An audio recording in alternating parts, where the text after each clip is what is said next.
दोस्तों, तो जैसा कि आप स्क्रीन पर देख रहे हैं, आज हम लोग पढ़ने वाले हैं संविधान की निर्माण प्रक्रिया, स्वरूप, अवधारणा, विशेषताएं एवं आलोचनात्मक स्वरूप। ठीक है, ये बीपीएससी देखें तो पेपर 2 का ये इंडियन पॉलिटी का पार्ट है। ठीक है, और हम लोग आज इसका पहला अध्याय कर रहे हैं। यह काफ़ी महत्वपूर्ण अध्याय है, तो आइए हम लोग इन सभी भागों को देखते हैं। तो सबसे पहला दिया है कि संविधान क्या है। संविधान कुछ ऐसे मौलिक सिद्धांतों का समूह है जिसके आधार पर राज्य का निर्माण और शासन होता है। ठीक है, तो संविधान की परिभाषा है या भूमिका में लिख सकते हैं कि संविधान क्या है। तो संविधान कुछ ऐसे मौलिक सिद्धांतों का समूह है। ठीक है, मौलिक सिद्धांतों का समूह है जिसके आधार पर राज्य का निर्माण होता है और राज्य का शासन होता है। ठीक है, अब हम लोग देख लेते हैं कि संविधान के प्रमुख कार्य क्या है।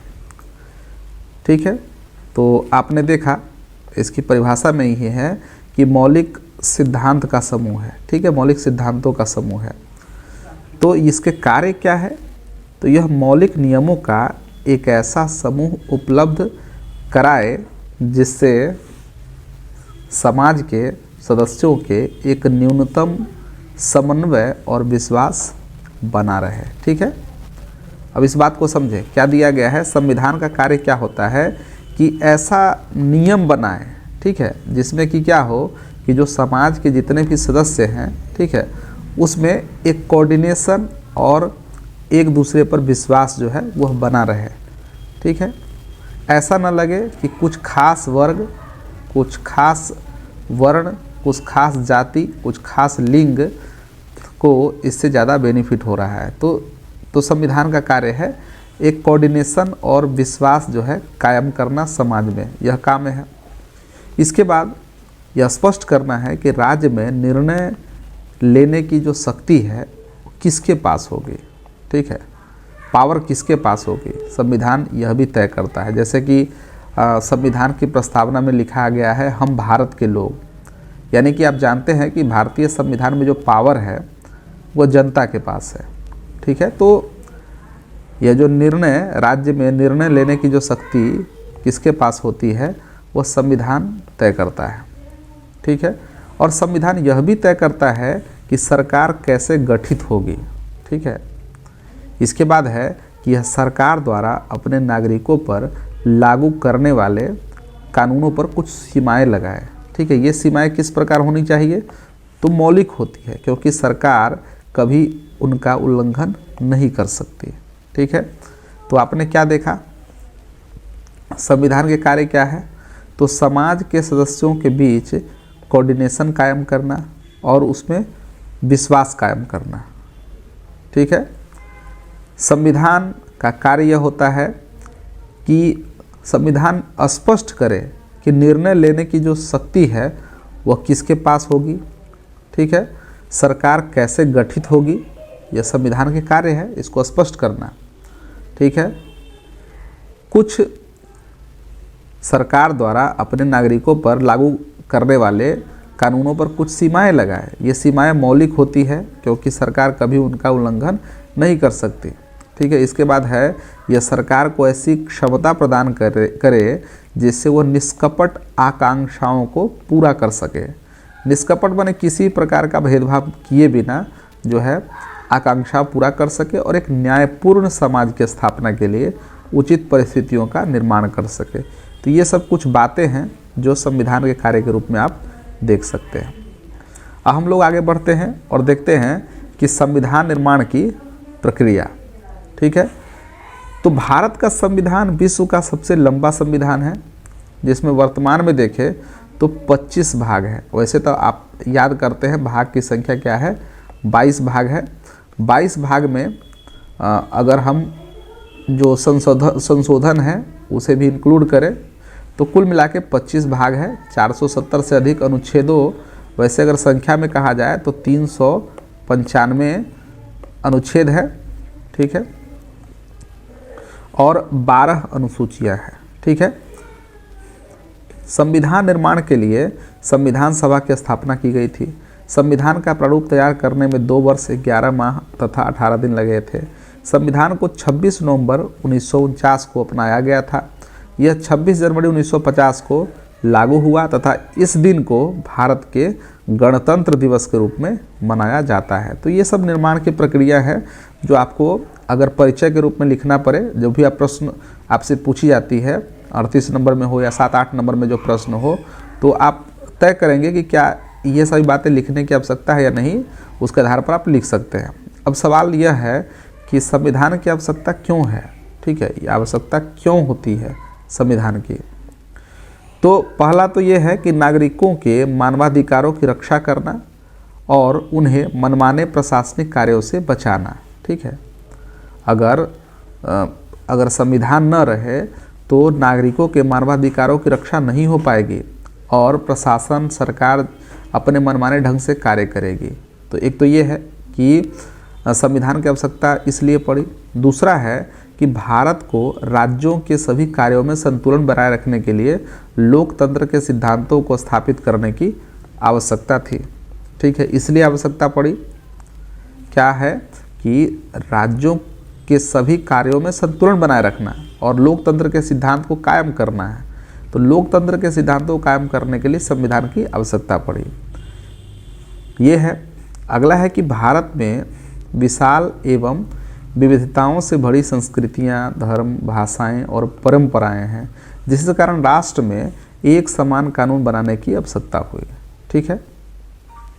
इसके बाद है कि विश्व के प्रमुख क्रांतियों के प्रभाव के कारण यह उभरा है, ठीक है। विश्व के प्रमुख क्रांतियों के प्रभाव के कारण उभरा।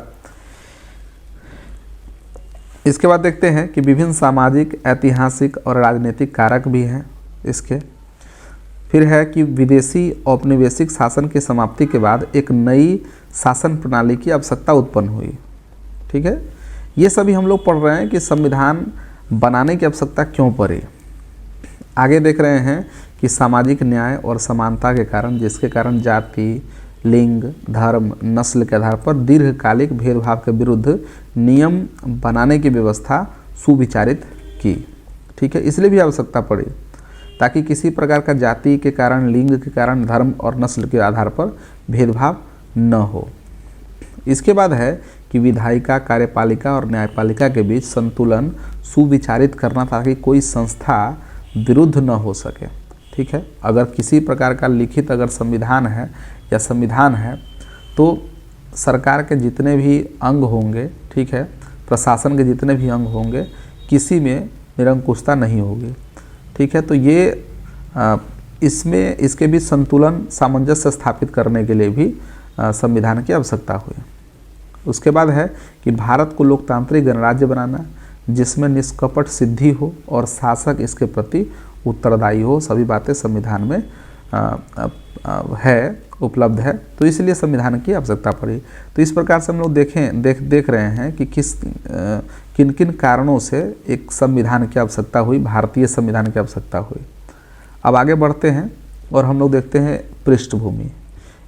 तो भारतीय संविधान के निर्माण में पृष्ठभूमि देखें तो 1934 में भारत के लिए संविधान सभा का विचार पहली बार M.N. रॉय द्वारा रखा गया था। 1935 में भारतीय राष्ट्रीय कांग्रेस ने पहली बार आधिकारिक तौर पर भारत के संविधान को तैयार करने के लिए संविधान सभा की मांग की थी, ठीक है।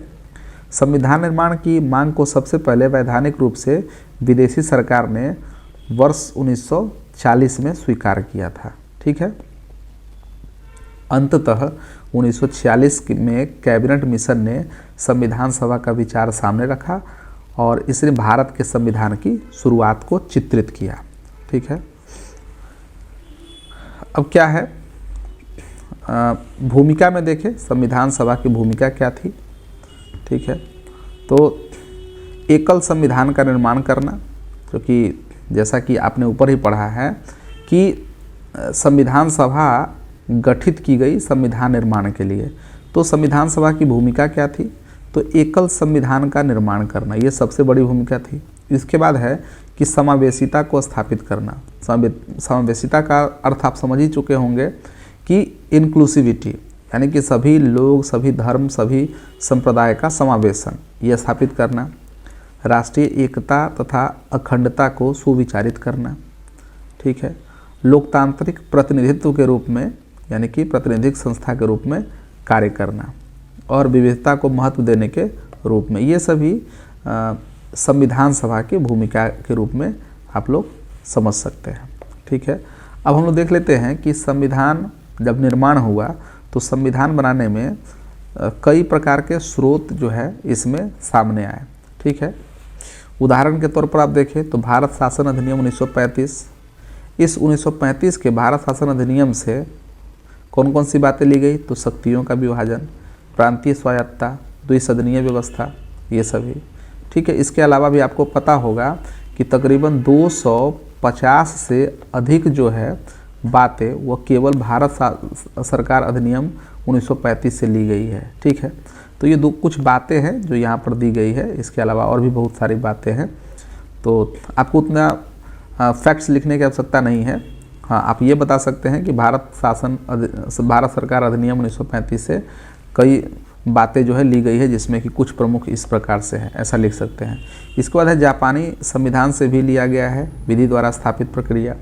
अमेरिका के संविधान से भी बहुत सारी बातें ली गई है भारतीय संविधान में, इसमें कि मौलिक अधिकार, न्यायपालिका की स्वतंत्रता, उपराष्ट्रपति का पद, न्यायिक पुनर्विलोकन, राष्ट्रपति पर महाभियोग, उच्चतम न्यायालय और उच्च न्यायालय के न्यायाधीशों को हटाने की प्रक्रिया, ठीक है। ब्रिटिश संविधान से भी लिया गया है कुछ, तो परमाधिकार रीति, कानून का शासन, विधायी प्रक्रिया, ठीक है, एकल नागरिकता, कैबिनेट प्रणाली, संसदीय विशेषाधिकार, द्विसदनीयता, संसदीय शासन प्रणाली, तो ये सभी ब्रिटिश संविधान से लिया गया है। इसके अलावा और बहुत सारे देश हैं, जैसा कि आपने सुना होगा नीति निर्देशक सिद्धांत आयरलैंड के संविधान से लिया गया है, जर्मनी के वाइमर संविधान से भी आपातकाल जो उपबंध है वो लिए गए हैं। तो इस प्रकार से कई सारे बातें हैं, तो ये स्रोत है संविधान के, भारतीय संविधान के स्रोत हैं जो आप देख सकते हैं। प्रमुख समितियों को देखें तो इसमें है, ये समितियां बनाई गई थी संविधान सभा द्वारा। तो ये प्रमुख समितियां कौन कौन सी है? इसमें सबसे पहला है संघ शक्ति समिति। इस समिति की जिम्मेदारी थी कि वह विषय वस्तु को परिभाषित करे जिस पर संघ, कार्यपालिका और विधायिका को शक्ति होगी। इसे फिर से समझे, क्या दिया गया है? संघ शक्ति समिति का कार्य क्या था? इस समिति की क्या जिम्मेदारी थी कि वह उस विषय वस्तु को परिभाषित करे जिस पर संघ, कार्यपालिका और विधायिका को शक्ति होगी, ठीक है। यानी कि संघ की जो कार्यपालिका होगी और उसकी विधायिका होगी, क्या शक्ति होगी, ठीक है। इस समिति की अध्यक्षता पंडित जवाहरलाल नेहरू ने की थी, ठीक है। दूसरा है संघीय संविधान समिति। इसने भारत के संविधान के लेखन पर कार्य किया, ठीक है। संघीय संविधान समिति ने क्या किया? संविधान के लेखन पर कार्य किया। इसके बाद है प्रांतीय संविधान समिति। इस समिति की स्थापना प्रांतीय स्तर पर सरकार की प्रणाली और स्वरूप को निर्धारित करने में सहायता के लिए एक मॉडल प्रदान करने के लिए की गई थी, ठीक है। और इस समिति की अध्यक्षता किसने की? तो वल्लभ भाई पटेल जी ने की थी। प्रारूप समिति, तो इस समिति ने अन्य समितियों द्वारा दी गई रिपोर्टों के आधार पर संविधान का प्रारूप जो है तैयार करने का कार्य किया, ठीक है। तो इसलिए ये ड्राफ्टिंग कमेटी जो आप देख रहे हैं, ठीक है, यह रिपोर्टों के आधार पर काम करती थी। यानी कि जितनी भी रिपोर्ट प्राप्त होती थी उसके आधार पर एक ड्राफ्ट तैयार होता था। और इस समिति की अध्यक्षता किसने की? तो बाबा साहब भीमराव अम्बेडकर ने की थी। मौलिक अधिकार, अल्पसंख्यक जनजाति एवं पिछड़े सांस्कृतिक क्षेत्रों पर सलाहकार समिति, यह भी एक समिति थी, ठीक है। और इस समिति की जो अध्यक्षता है वो किसने की थी? सरदार वल्लभ भाई पटेल की अध्यक्षता में गठित इस समिति में निम्नलिखित 5 उप समितियाँ थी, ठीक है। जैसा कि ऊपर में आप देख रहे हैं, एक तो मौलिक अधिकार उप समिति, फिर अल्पसंख्यक उप समिति, उत्तर पूर्वी सीमांत रियासती क्षेत्र और असम पिछड़े व आंशिक रूप से पिछड़े क्षेत्र उप समिति, पिछड़े एवं आंशिक रूप से पिछड़ा क्षेत्र असम के अलावा उप समिति, और उत्तर पश्चिमी सीमांत रियासती क्षेत्र उप समिति। तो ये उप समितियाँ थी, ठीक है, और इसके जो अध्यक्ष थे वल्लभ भाई पटेल थे। प्रक्रिया निर्माण समिति, यह समिति क्या था कि यह समिति सदस्यों के प्रश्न और त्याग पत्र विधानसभा और इसकी विभिन्न समितियों में कार्य संचालन, विधानसभा के कामकाज में शक्तिमान, सभी व्यक्तियों के वेतन एवं भत्ते तय करने से संबंधित प्रक्रियात्मक नियम बनाने के लिए जिम्मेदार थे। ठीक है, और अन्य 2 समितियां थी, एक तो राज्य शक्ति माफ़ कीजिए राज्य समिति और संचालन समिति। ठीक है, राज्य समिति के जो अध्यक्षता किया था ये पंडित जवाहरलाल नेहरू ने किया था, और संचालन समिति के अध्यक्ष कौन थे? डॉक्टर राजेंद्र प्रसाद। ठीक है, इन प्रमुख समितियों के अंतर्गत 13 छोटी समितियां गठित की गई थी। तो ये सभी समितियां थी जिसके तहत संविधान सभा कार्य करती थी। अब आगे बढ़ते हैं और देखते हैं कि भारतीय संविधान का स्वरूप क्या है। ठीक है, इससे ज़्यादा प्रश्न पूछे जाते हैं, तो इस पर आप ध्यान दीजिएगा कि भारतीय संविधान का स्वरूप क्या है। तो भारतीय संविधान की प्रकृति या स्वरूप परिसंघात्मक या संघात्मक या एकात्मक है। इसे लेकर विद्वानों में मतभेद है। कुछ विद्वानों के अनुसार संविधान में शक्तियों का केंद्र एवं राज्य में विभाजन है और दोनों सरकारें अपने अपने क्षेत्र में स्वतंत्र रूप से कार्य करती है, अतः इसे संघात्मक मानते हैं। जबकि कुछ विद्वानों के अनुसार प्रायः सारी शक्तियाँ जो है केंद्र सरकार में ही निहित है और प्रांतों को केंद्र सरकार के अधीन रहना पड़ता है, इसलिए इसे एकात्मक स्वीकार करते हैं। ठीक है, तो आपने क्या देखा कि भारतीय संविधान में जो कुछ गुण हैं, कुछ लक्षण हैं, वो संघात्मक के दिखाई पड़ते हैं, तो कुछ ऐसे गुण होते हैं जो एकात्मक के दिखाई देते हैं। तो हम लोग आज इसी पर चर्चा करने वाले हैं कि अगर भारतीय संविधान को संघात्मक कहा जाए तो संघात्मक की कौन कौन सी विशेषता है जो भारतीय संविधान को संघात्मक बनाते हैं। तो जैसा कि आप इसमें देख रहे हैं, लिखित संविधान, संविधान की सर्वोच्चता, केंद्र एवं राज्यों में पृथक सरकारें, संघ और राज्यों के बीच शक्तियों का विभाजन, संविधान संशोधन की जटिल प्रक्रिया, स्वतंत्र न्यायपालिका और उच्च सदन की उपस्थिति, ये सभी ऐसे लक्षण हैं जो भारतीय संविधान को संघात्मक दर्जा देते हैं। तो आइए इसे हम लोग विस्तार पूर्वक देखते हैं। ठीक है, तो इसमें क्या है कि भारतीय संविधान में मौजूद संघात्मक लक्षण को निम्न रूपों में देखा जा सकता है। सबसे पहला है संविधान की सर्वोच्चता। ठीक है, क्या है? संविधान की सर्वोच्चता। तो संविधान की सर्वोच्चता संघीय शासन व्यवस्था की एक महत्वपूर्ण प्रमुख विशेषता है, जिसके तहत संघ तथा विभिन्न इकाइयों की सरकारों को संविधान की विशेषताओं के अंतर्गत कार्य करना होता है। स्पष्ट है कि भारत में केंद्र तथा राज्य सरकारों को संविधान से ही सारी शक्तियां प्राप्त है, जो संविधान की सर्वोच्चता का प्रमाण है। ठीक है, तो संविधान की सर्वोच्चता है, और यह कौन सा लक्षण बताता है? यह संघात्मक लक्षण लिए हुआ है भारतीय संविधान। इसके बाद है लिखित संविधान। ठीक है, तो क्या होता है? संघात्मक संविधान आवश्यक रूप से लिखित संविधान होता है। ठीक है, संघ राज्य की स्थापना एक विधि संविदा द्वारा होती है। ठीक है, जिसमें संघ में सम्मिलित होने वाली इकाइयों कुछ शर्तों पर ही संघ में सम्मिलित होती है। इन शर्तों का लिखित होना आवश्यक है, अन्यथा संविधान की सर्वोपरिता को अक्षुण्ण रखना असंभव होगा। इस बात को आप जरा समझें कि क्या दिया गया है। कि देखिए, अब संघात्मक शासन व्यवस्था है, तो संघात्मक होने का मतलब यह है कि संघ, ठीक है, संघ और राज्य दोनों का अस्तित्व है, दोनों की शक्तियां हैं। अगर दोनों की शक्तियां हैं तो अगर ऐसा हो कि राज्य को अगर ऐसा हो कि कमतर महसूस हो कि नहीं उनकी शक्तियां नहीं हैं, या संघ को अतिरिक्त शक्तियां दी जाए, तो इसके लिए जो भी शक्तियां हैं इसका लिखित होना आवश्यक हो जाता है। ठीक है, लिखित रूप में है तो सारी बातें क्लियर है, तो स्पष्ट हो जाती है कि हाँ इस अमुक शक्ति संघ के पास है, अमुक शक्ति राज्य के पास है। तो लिखित संविधान का होना संघात्मक सरकार या संघात्मक संविधान के लिए आवश्यक हो जाता है।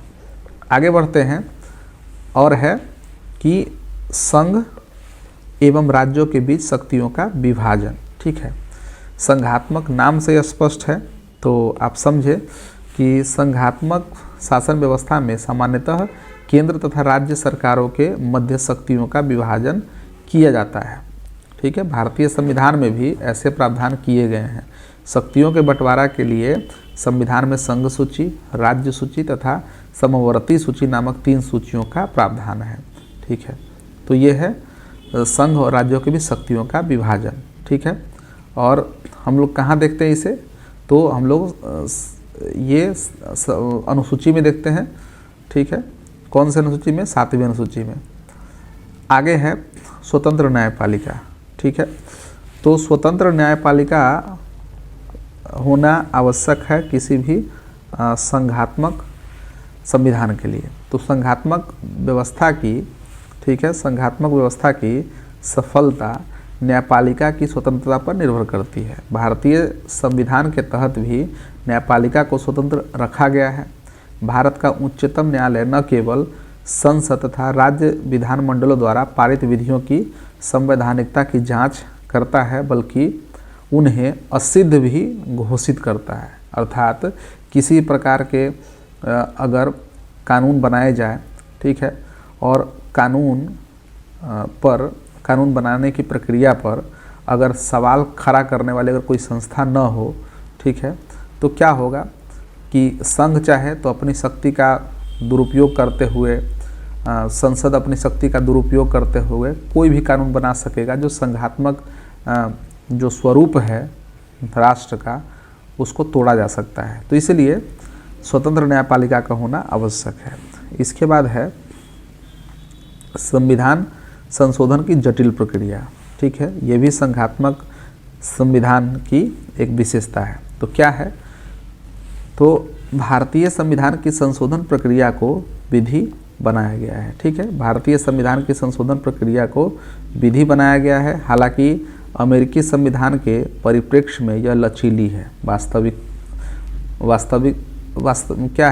रूप से देखें तो भारतीय संविधान में संशोधन की प्रक्रिया विविधों की अवनीयनता पर आधारित है। अर्थात कुछ प्रावधानों में महत्वपूर्ण संशोधन करना अत्यंत कठिन है। इसके लिए एक विशेष प्रक्रिया का अनुसरण किया जाता है, जबकि अधिकतर प्रावधानों को संसद द्वारा विशेष बहुमत से संशोधित किया जा सकता है। ठीक है, तो संविधान संशोधन की जो प्रक्रिया है यह क्या है, काफ़ी जटिल है, इतना आसान भी नहीं है। हाँ, कुछ मामले में आसान भी है। तो यह संघात्मक शासन व्यवस्था की एक तरह से विशेषता है। आगे है कि केंद्र राज्यों में पृथक सरकारें। ठीक है, तो भारतीय संघ में केंद्र तथा विभिन्न राज्यों की सरकारें हैं और दोनों का स्वतंत्र अस्तित्व है। दोनों ही सरकारों का आधार संविधान है तथा दोनों का निर्माण संविधान सभा द्वारा किया गया है। ठीक है, तो केंद्र और राज्य जो है, 2 पृथक पृथक सरकारें चलाई जाती है दोनों के द्वारा। इसके बाद है उच्च सदन की उपस्थिति। ठीक है, उच्च सदन की उपस्थिति, तो यह क्या है, साधारणतया राज्य सूची से संबंधित विषयों पर विधि बनाने का अधिकार राज्य सरकार को है, परंतु संविधान में कतिपय परिस्थितियों में संविधान को विधि बनाने का अधिकार देता है। अर्थात संविधान के अनुच्छेद 249 के अनुसार यदि संसद का उच्च सदन यानी कि राज्यसभा, ठीक है, राज्यसभा उपस्थित एवं मतदान करने वाले सदस्यों के 2/3, ठीक है, यानी कि 2/3 बहुमत से ऐसा प्रस्ताव पारित करे कि यह राष्ट्रीय हित में उचित होगा, तो इस प्रकार बनने वाली विधि जो है निर्दिष्ट विषय तक लागू होगी। ठीक है, 1 वर्ष तक अनंत बार लागू होगी। यानी कि उच्च सदन है, उच्च सदन किसका प्रतिनिधित्व करती है, तो राज्यों का प्रतिनिधित्व करती है। तो इसीलिए यह किसकी विशेषता हुई, तो यह संघात्मक शासन व्यवस्था की या संघात्मक संविधान के लक्षण के रूप में हम लोग देखते हैं इसे।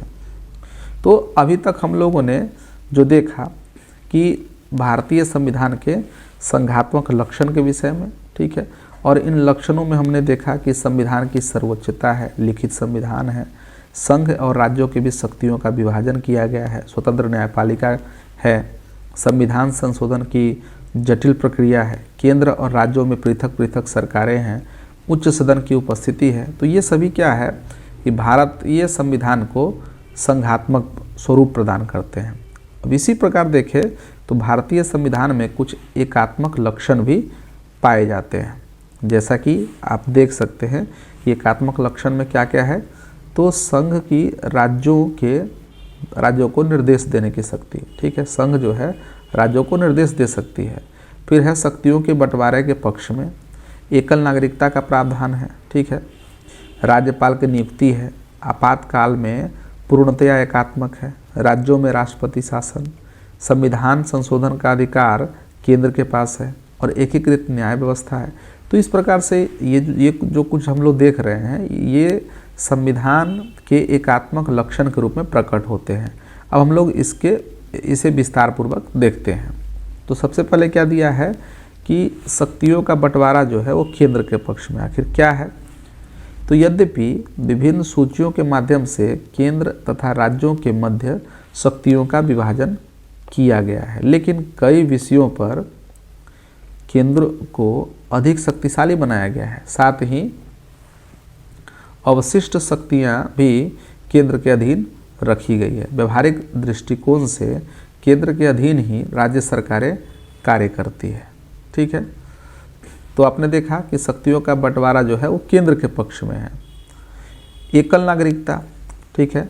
अब जब आप देखते हैं कि संघात्मक में होता क्या है कि केंद्र और राज्य का अस्तित्व हो, लेकिन एकल नागरिकता से क्या स्पष्ट होता है, एकल नागरिकता से यह स्पष्ट होता है, एकल नागरिकता से यह स्पष्ट होता है कि जो लोगों की नागरिकता है उसमें संघ की नागरिकता प्राप्त है लोगों को।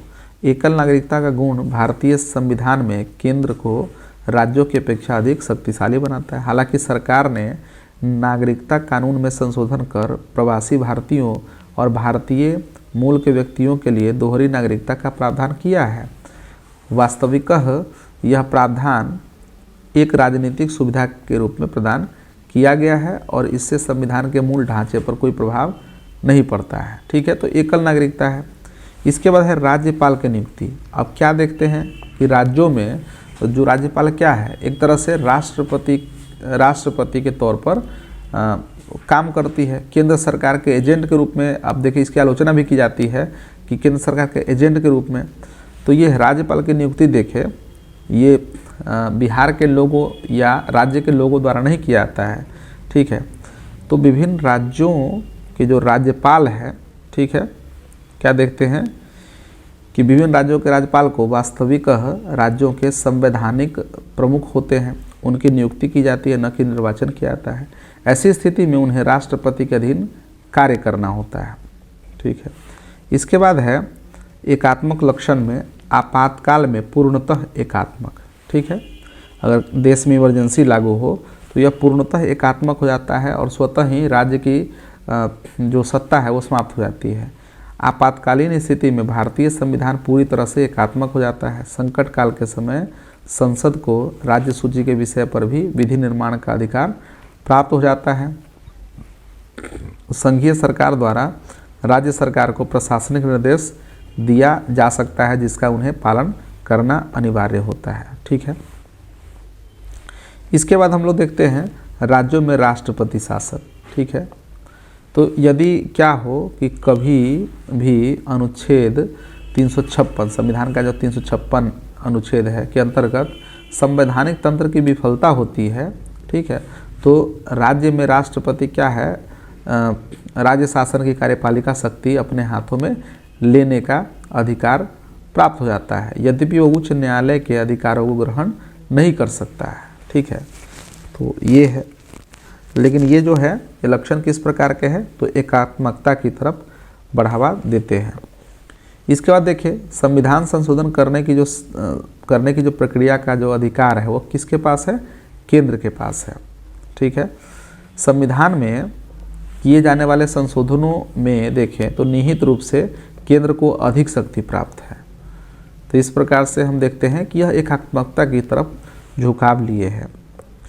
एकीकृत न्याय व्यवस्था, ठीक है, तो न्याय व्यवस्था का एकीकरण है। ऐसा नहीं है कि यह भी संघात्मक प्रक्रिया के जरिए होता है।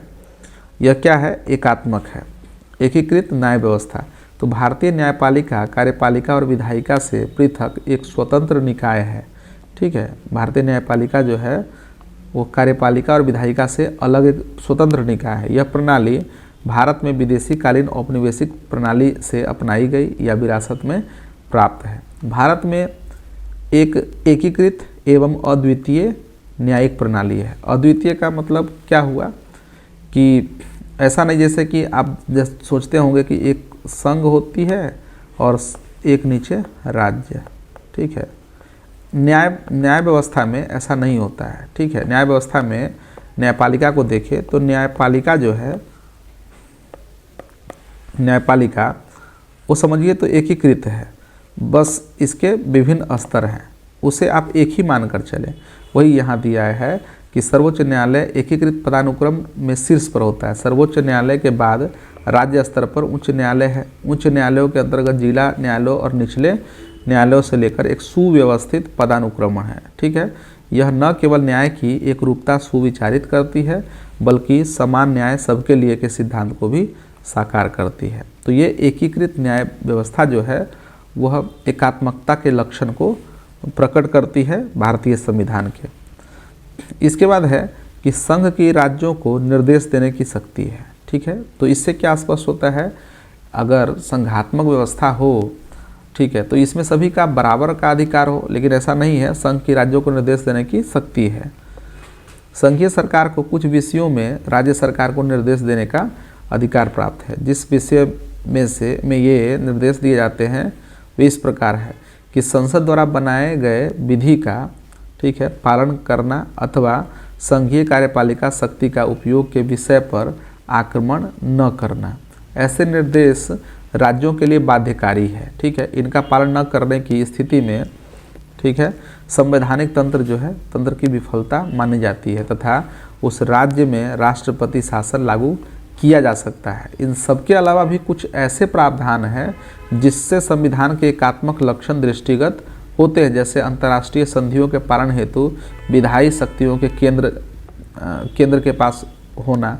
तो हम लोग क्या देख रहे हैं कि हम लोगों ने देखा कि कौन कौन से गुण हैं जो एकात्मकता, भारतीय संविधान को एकात्मकता के लक्षण को प्रकट करवाते हैं। तो शक्तियों का बंटवारा केंद्र के पक्ष में, एकल नागरिकता, राज्यपाल की नियुक्ति, आपातकाल में पूर्णतः एकात्मक, राज्यों में राष्ट्रपति शासन, संविधान संशोधन करने की प्रक्रिया का अधिकार केंद्र के पास, एकीकृत न्याय व्यवस्था, संघ की राज्यों को निर्देश देने की शक्ति। ठीक है, और भी कई सारी बातें हैं जिससे स्पष्ट होता है कि भारतीय संविधान एकात्मकता के लक्षण लिए हुआ है। तो विभिन्न मत हैं। उल्लेखनीय है कि 1994 ईस्वी में एस आर बनाम भारत संघ मामले में उच्चतम न्यायालय के बहुमत न्यायाधीशों का यह मत था कि भारतीय संविधान एक परिसंघात्मक संविधान है। इसके अलावा संविधान प्रारूप समिति के अध्यक्ष डॉक्टर अंबेडकर के अनुसार यद्यपि हमारे संविधान में ऐसे उपबंध का समावेश है जो केंद्र को ऐसी शक्ति प्रदान करते हैं जिससे प्रांतों की स्वतंत्रता समाप्त सी हो जाती है, किंतु वह भी परिसंघात्मक संविधान है। इसी क्रम में प्रोफेसर केसी हुइयर ने इसे अर्धसंघीय संविधान कहा है।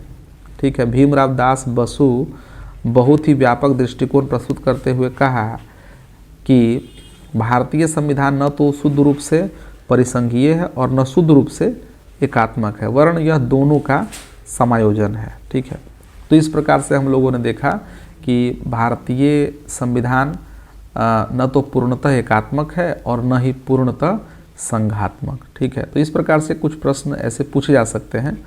चलिए अब आगे बढ़ते हैं और देखते हैं कि भारतीय संविधान की प्रमुख विशेषताएं। ठीक है, तो भारतीय संविधान की अनेक ऐसी विशेषताएं हैं जो उन्हें एक अलग पहचान दिलाती है, जिसमें से आप देख सकते हैं कि लिखित एवं विशाल संविधान, ठीक है, संविधान की प्रस्तावना, लोकतांत्रिक गणराज्य, लोकतांत्रिक संसदीय सरकार, मौलिक अधिकार, राज्य के नीति निर्देशक तत्व, स्वतंत्र न्यायपालिका, संसदीय सर्वोच्चता, न्यायिक सर्वोच्चता का समन्वय। ठीक है, कठोर लचीला संविधान का सुंदर संयोजन, एकल नागरिकता, समाजवादी, कल्याणकारी, धर्मनिरपेक्षता तथा मूल कर्तव्य।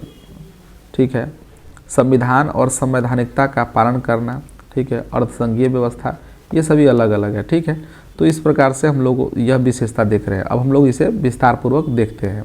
तो देखिए क्या दिया गया है कि लिखित एवं विशाल संविधान। भारत का संविधान विश्व के लिखित संविधानों में सबसे विशाल संविधान है। मूल रूप से मूल संविधान में कितना है, 22 भाग 8 अनुसूची और 395 अनुच्छेद थे, जबकि वर्तमान में कितना है, 25 भाग 12 अनुसूची एवं लगभग 470 अनुच्छेद हैं। तो ये लिखित और विशाल संविधान है, ये संविधान की विशेषता भारतीय संविधान की। इसके बाद है संविधान की प्रस्तावना। ठीक है, तो संविधान की प्रस्तावना यहाँ जो ऊपर आप देख रहे हैं, ये यहाँ पर ये कॉमा कर दिया जाए। ठीक है, इसके बाद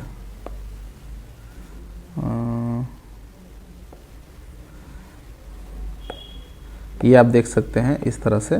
ठीक है, तो संविधान की प्रस्तावना, तो संविधान की प्रस्तावना संविधान निर्माताओं के विचार को जानने की एक कुंजी है। तो इसका प्रावधान जो है संविधान, भारतीय संविधान में है। लोकतांत्रिक गणराज्य, लोकतंत्रात्मक से आशय है कि प्रतिनिधि मूलक प्रजातंत्र, अर्थात भारत का जो शासन है भारतीय निष्कपट द्वारा निर्वाचित प्रतिनिधि द्वारा संचालित किया जाएगा, निष्कपटीय रूप से। इससे तात्पर्य है कि राज्य के सभी नागरिकों को अपने योग्यता अनुसार सभी छोटे बड़े पदों तक पहुंचने का अधिकार है। साथ ही भारतीय राज्य का प्रधान एक निर्वाचित व्यक्ति होगा। ये सबसे प्रमुख बात है कि किसी भी लोकतांत्रिक गणराज्य की बात अगर करें तो लोकतांत्रिक की बात करें तो ये है कि राज्य के सभी नागरिकों को अपनी योग्यता अनुसार सभी छोटे बड़े पदों तक पहुंचने का अधिकार हो। ठीक है, और दूसरी बात है कि गणराज्य का मतलब क्या होता है कि भारतीय राज्य का जो प्रधान है राष्ट्रपति एक निर्वाचित व्यक्ति होता है। इसके बाद है लोकतांत्रिक संसदीय सरकार। भारतीय संविधान में संसदीय प्रणाली की व्यवस्था विधेयक प्रणाली पर आधारित है। इसके तहत क्या है कि वास्तविक कार्यपालिका शक्ति निष्कपट द्वारा निर्वाचित प्रतिनिधियों में निहित होता है, जिसे मंत्रिमंडल कहते हैं। मंत्रिमंडल के प्रधान प्रधानमंत्री होते हैं। हालांकि संविधान के अनुसार कार्यपालिका की शक्ति राष्ट्रपति के हाथ में निहित होती है, पर वे मंत्री परिषद की सलाह पर कार्य करते हैं। ठीक है, भारतीय संविधान में मौलिक अधिकार हैं।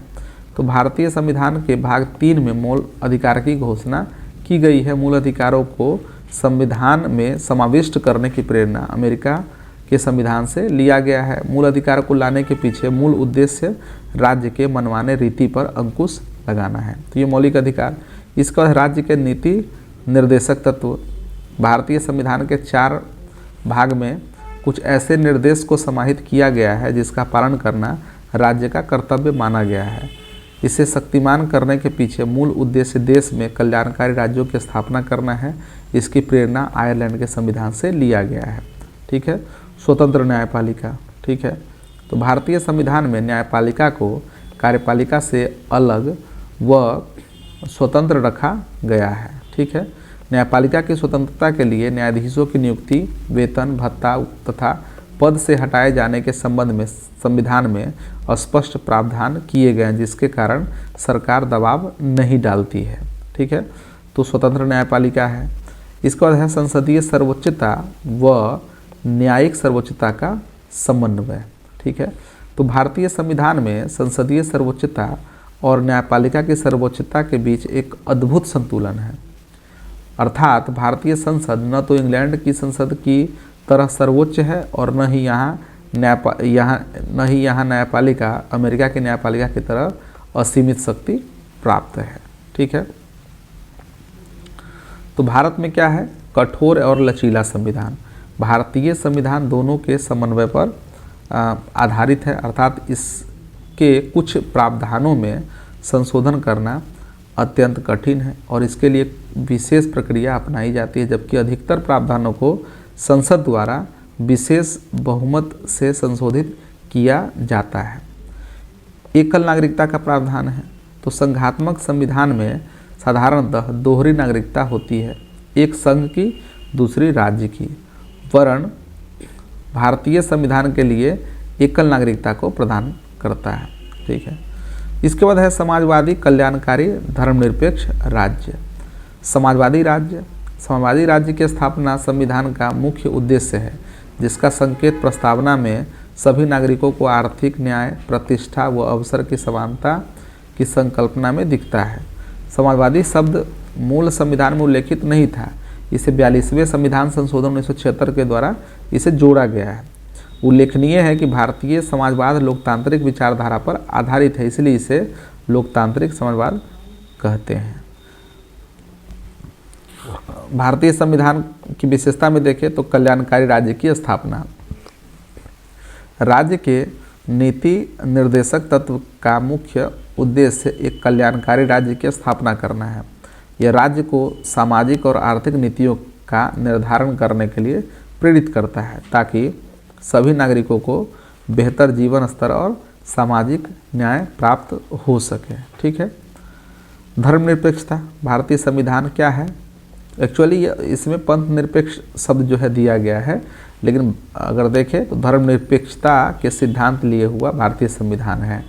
तो धर्मनिरपेक्ष राज्य का आधारभूत सिद्धांत यह होता है कि राज्य की ओर से धार्मिक मामलों में तटस्थता की नीति का पालन किया जाएगा। भारतीय संविधान के सभी नागरिकों को धर्म, विश्वास और उपासना की स्वतंत्रता दी गई है, वरन अन्य स्वतंत्रता की तरह यह स्वतंत्रता पर भी सार्वजनिक व्यवस्था, सदाचार और सिद्धि बनाए रखने के लिए युक्ति युक्त रोक लगा सकती है। ठीक है।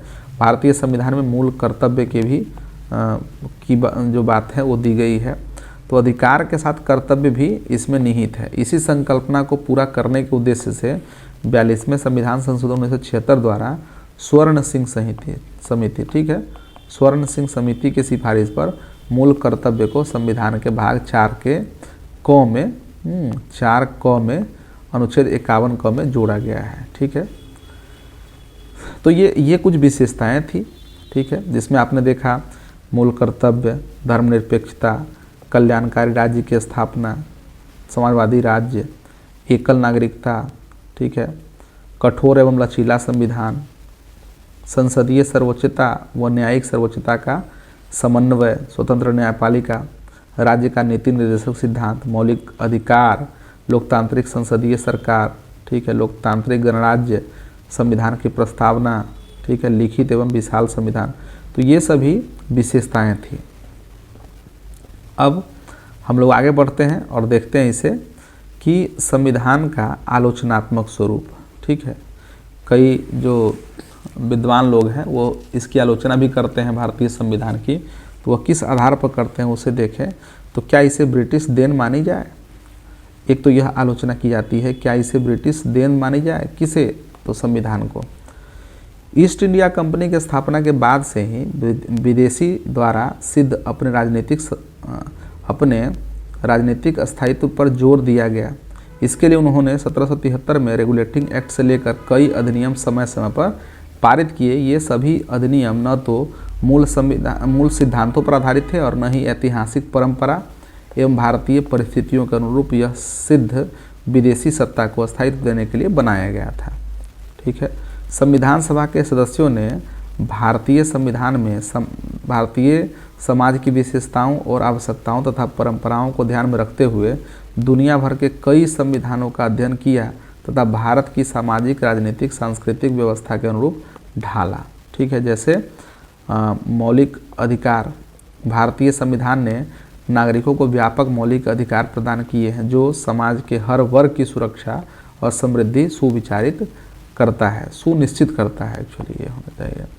अगला है कि निर्देशक सिद्धांत, सामाजिक और आर्थिक न्याय को बढ़ावा देने के लिए संविधान में राज्य के नीति निर्देशक सिद्धांत को स्थापित किया गया है।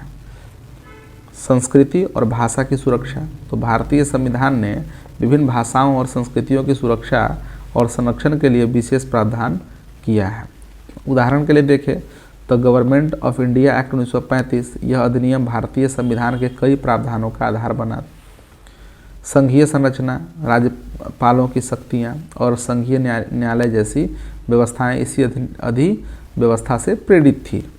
ठीक है। ब्रिटिश संसदीय प्रणाली, तो भारतीय संविधान में संसदीय प्रणाली ब्रिटिश मॉडल पर आधारित है। इसमें प्रधानमंत्री, मंत्रिमंडल और संसद की द्विसदनीय संरचना शक्तिमान है। कानूनी परंपराएं।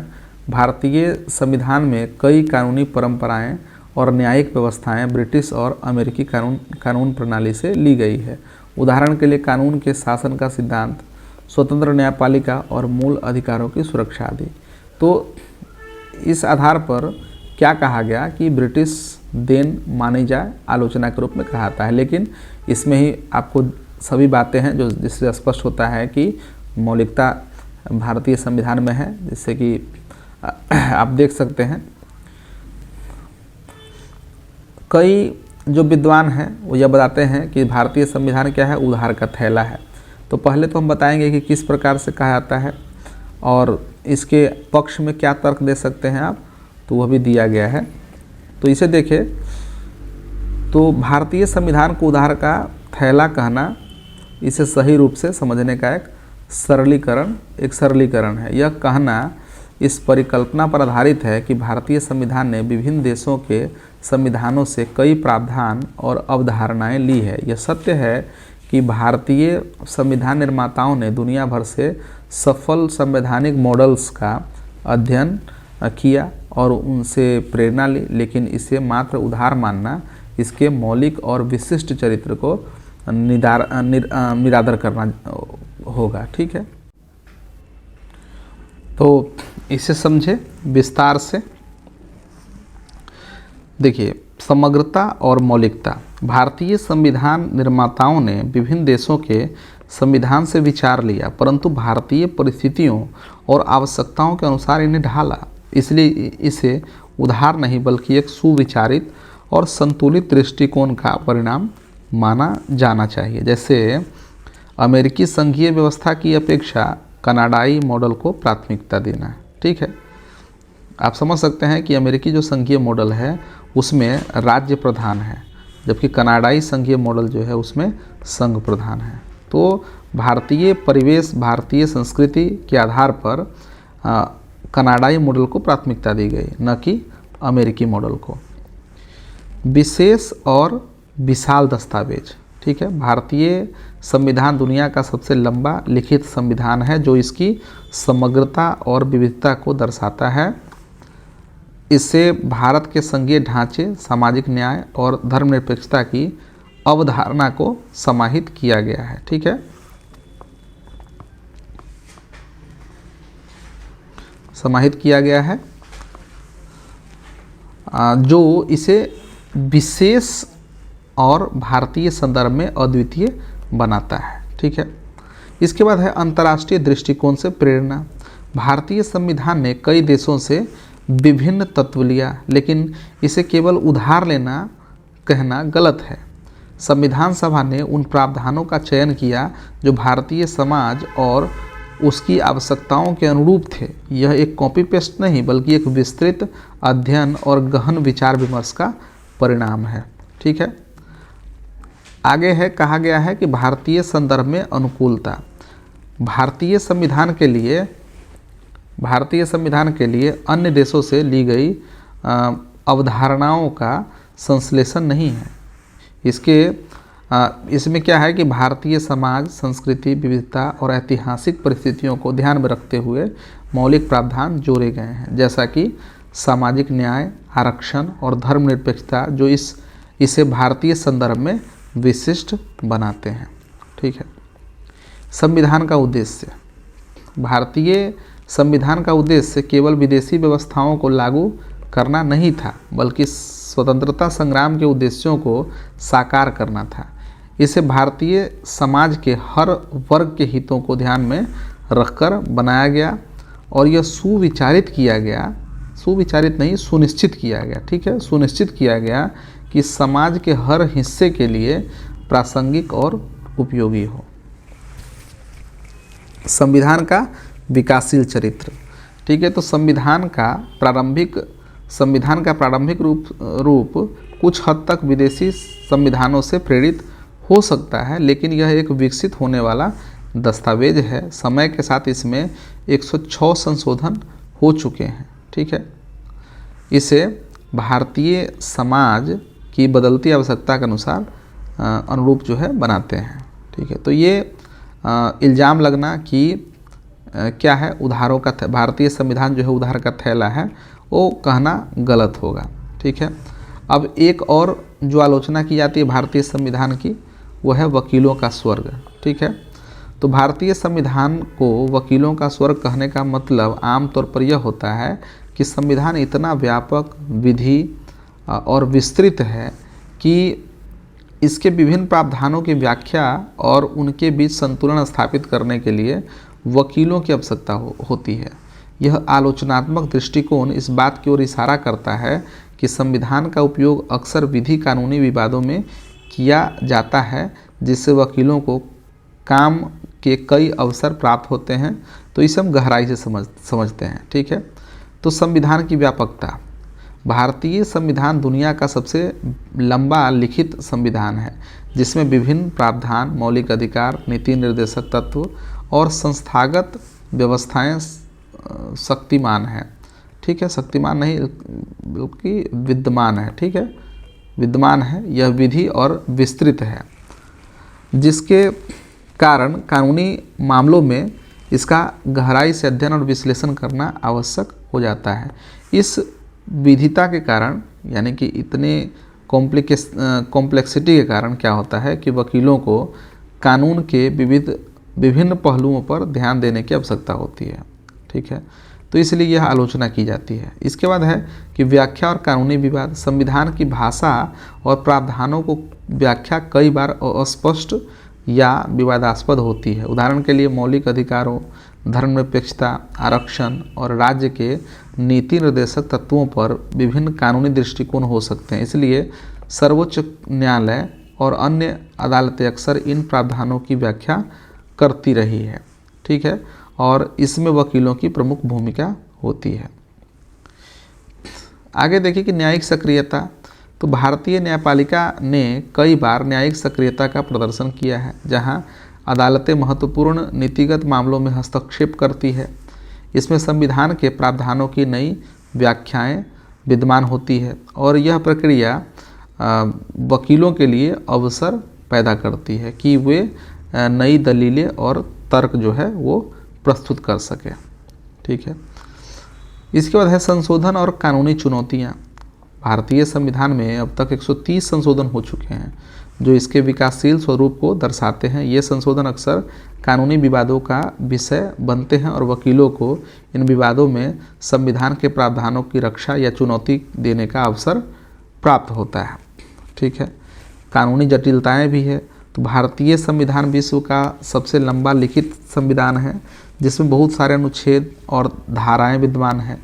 इसकी व्यापकता और विविधता के कारण कानूनी प्रक्रियाएं कई बार जो है वह अवरुद्ध हो जाती है और इसे समझने या लागू करने के लिए विशेषज्ञता की आवश्यकता होती है। इस कारण से वकीलों के लिए यह प्रमुख संदर्भ स्रोत बनता है। ठीक है, न्यायिक समीक्षा। भारतीय संविधान ने न्यायपालिका को संविधान का संरक्षक बनाया है और अदालतों के पास न्यायिक समीक्षा का अधिकार है, जिसका अर्थ है कि वे संविधान की व्याख्या और कानूनों की वैधता की जांच कर सकती है। यह अधिकार वकीलों को संवैधानिक मुद्दों पर बहस करने का एक बड़ा मंच प्रदान करता है। ठीक है, तो इस प्रकार से दोस्तों हम लोगों ने इस पूरे अध्याय को पूरा किया। इसके सभी प्रावधानों को देखें कि इसमें जो भी कुछ था, निर्माण प्रक्रिया, स्वरूप, अवधारणा, विशेषताएं और आलोचनात्मक जो स्वरूप है, हम लोगों ने इसके सभी पहलुओं को ध्यान से देखा। तो अब आप चाहें तो कुछ प्रश्न हैं, ठीक है, जो आप चाहे तो इसको लिख सकते हैं। इसमें कि पहला प्रश्न देखें, ये 8-7 नंबर का प्रश्न है कि भारतीय संविधान सभा की प्रमुख समितियों का संक्षिप्त वर्णन कीजिए और प्रारूप समिति की भूमिका पर विशेष प्रकाश डालिए। एक तो ये हो गया। दूसरा प्रश्न है कि भारतीय संविधान की प्रस्तावना में निहित प्रमुख उद्देश्यों की व्याख्या कीजिए। यह संविधान निर्माताओं के विचारों की कुंजी है, कैसे, इस बात को समझाइए। तीसरा प्रश्न है कि भारतीय संविधान के संघात्मक लक्षणों को स्पष्ट कीजिए। केंद्र एवं राज्यों के बीच शक्तियों के विभाजन का वर्णन कीजिए।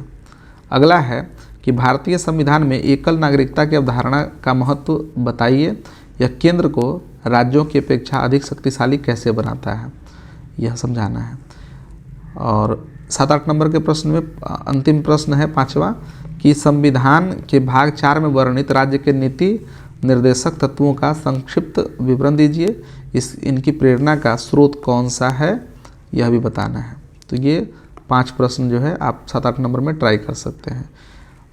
38 नंबर में हमने 2 प्रश्न यहाँ इससे जुड़ा हुआ रखा है। एक प्रश्न तो यह है कि भारतीय संविधान का स्वरूप संघात्मक या एकात्मक है।